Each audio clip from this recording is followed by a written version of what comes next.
So right now I'm standing at the Acer event here in Brooklyn, New York, and right behind me I have the Nitro gaming laptops. This is their budget gaming line. Usually these laptops retail for under just $1,000. Now the first one I want to talk about is the Nitro 5. We've seen this last year, but this year they've basically improved the internals.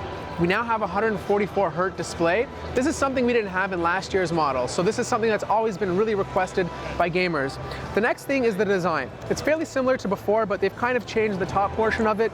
You kind of have these like metal ridges on the top to give it more of a streamlined look instead of just like black and red. Of course, the Nitro logo is the same and the I/O is pretty familiar. You get your RJ45 port, which is 2.5 gigabit. You get full-size HDMI, USB Type-C, which is not Thunderbolt 3, 2 USB 3.0, and of course, USB 2.0, your power in jack, and then your combo jack for audio and microphone.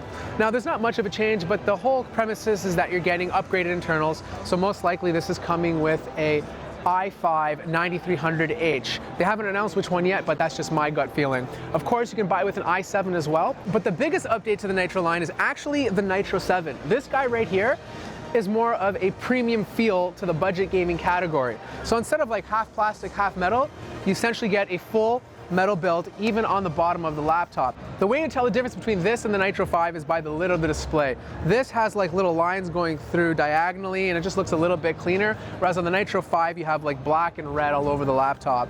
Now in terms of internals, it's exactly the same. You're essentially getting an i7 processor, which is probably going to be the 9750H. You can spec this with a GTX graphics card, not RTX. Like I said, my guess is 1660.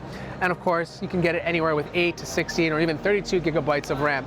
I'm going to get both of these in the studio. Obviously, I'm going to be doing my review on it, but this guy right here could possibly be the best bang for your buck 2019 budget gaming laptop of the year. So that pretty much wraps it up for the Nitro line.